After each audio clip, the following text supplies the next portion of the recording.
Cutting shop. ప్రతి అబ్బాయి జీవితంలో చిన్నప్పుడు మోస్ట్ ట్రామాటిక్ మెమరీ ఏంటని అడిగితే కటింగ్ షాప్కి వెళ్ళి కటింగ్ చేయించుకోవడం అనే చెప్తాను. ఎందుకంటారా, మనకేమో కొత్త కొత్త హెయిర్ స్టైల్స్ ట్రై చేయాలని ఉంటుంది. అలా కటింగ్ షాప్కి వెళ్ళి బయట నించోగానే చిరంజీవి, నాగార్జున, అబ్బాస్ వినీత్ పిక్స్ కనిపించేవి. వెళ్ళి అబ్బాస్ కటింగ్ చెయ్యన్నా అని అడుగుదామంటే ఇంటికి రాగానే ఆ కటింగ్ ఏంట్రా, అసలు ఏం చేయించావరా అని అమ్మ చిత్త కొట్టేస్తుందని భయం. ఒక్కోసారి మనతో అమ్మారు నాన్న వచ్చి మన కటింగ్ ఎలా ఉండాలో కూడా వాళ్ళే చెప్పేసేవారు. ఇంకా టెన్షన్లో ఆ కటింగ్ షాప్ ఆయన కొట్టే టిప్ప కటింగ్ ఏదైతే ఉంటుందో వర్ణనాతీతం. తలెత్తి అద్దంలో చూసుకుంటే మన ఫేస్ని మనమే గుర్తుపట్టలేం, ఏడుపు వచ్చేసేది. ఇంకా నెక్స్ట్ డే స్కూల్లో మన ఫ్రెండ్స్ వేసే డైలాగ్స్ అయితే వేరే రేంజ్.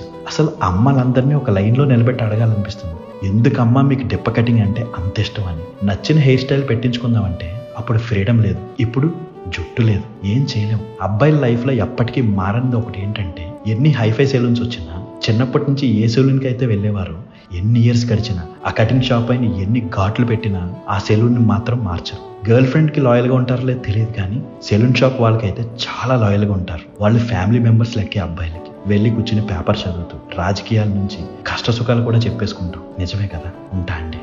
ఇట్లో మీరు అలెంగ్ మోయ్.